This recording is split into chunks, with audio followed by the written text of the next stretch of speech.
आजची पोतकथा आई वडिलांचे संस्कार। एका गावामध्ये एक प्रामाणिक मुलगा राहत होता।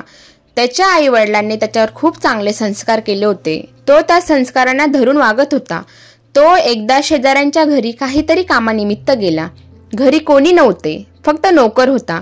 नोकराने त्याला बसायला सांगितले आणि नोकर भाजी आणण्यासाठी गेला। मुलगा तेथेच बसून राहिला। त्याच्या समोर एका टोपलीत सफरचंद ठेवलेली होती।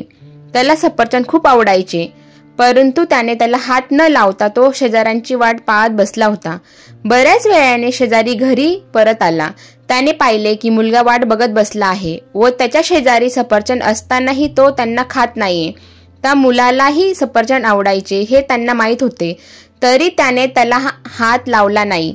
शेजारी आले की त्याने त्यांना नमस्कार केला। शेजाऱ्यांनी त्याला विचारले, तुला सफरचंद आवडतात ना? मग तरी तू एकही सफरचंद का खाल्ले नाहीस? मुलगा म्हणाला, येथे कोणीच नव्हते।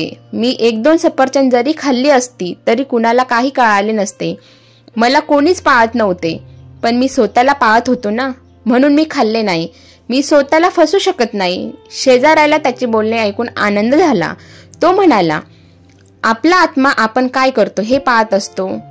आपण आपल्या आत्म्याला कधीच फसू शकत नाही।